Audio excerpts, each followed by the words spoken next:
હું તમારા કાયદાઓમાં આનંદ માણીશ. હું તમારો વચન ભૂલી જશું નહીં. બુધવાર 4 માર્ચ 2026. આપણી આ સવારની ધ્યાન માટે હું સેન્ટ જ્હોનના સુવાગમ અધ્યાય 6 આયત 39માંથી પસંદ કર્યું છે.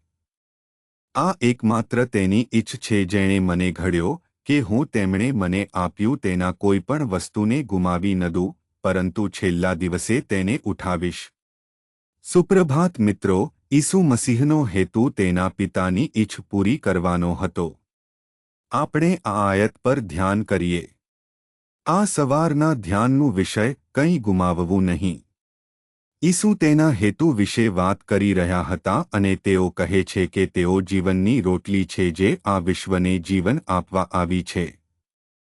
તેઓ તેના હેતુ વિશે વાત કરે છે.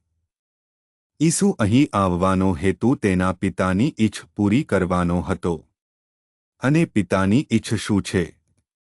એટલે કે ઈસુ કંઈ પણ કે કોઈને ગુમાવે નહીં, કારણ કે ઈશ્વરે તેને દરેકને આપ્યા છે જેથી તેઓ મુક્ત થાય, તેઓ બચે, તેઓ કૃપા પામે અને તેઓ ઈશ્વરનો પ્રેમ પામે.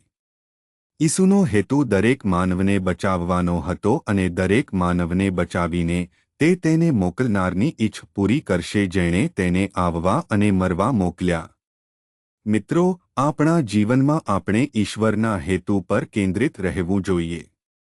આપણે હંમેશા આપણા જીવનને આપણા પોતાના હેતુઓ મુજબ સેટ કરીએ છીએ, પરંતુ આપણે હંમેશા ઈસુ જેવા ઈશ્વરની ઈચ્છ સમજવા તૈયાર રહેવું જોઈએ જેણે આપણને જીવન આપ્યું છે. આપણે સમજવું જોઈએ કે ઈશ્વરે આપણા જીવનમાં દરેક માટે કયો હેતુ રાખ્યો છે. આપણે તેને સમજવું જોઈએ, આપણે તેને ઈશ્વર પાસેથી લેવું જોઈએ અને પછી આપણે આપણાને ઈશ્વરની ઈચ્છને સોંપી દેવી જોઈએ.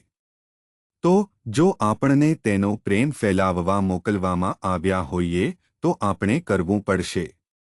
જો આપણને બીજાઓને આશીર્વાદિત કરવા મોકલવામાં આવ્યા હોઈએ તો આપણે કરવું પડશે. આપણા જીવનનો સમગ્ર હેતુ ઈશ્વરની ઈચ્છ પૂરી કરવાનો હોવો જોઈએ, ભલે તે જે કંઈ હોય.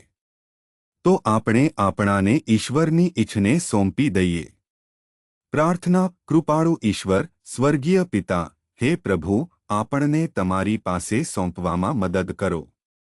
મસીહના નામે આપણે પ્રાર્થો છીએ. આમીન.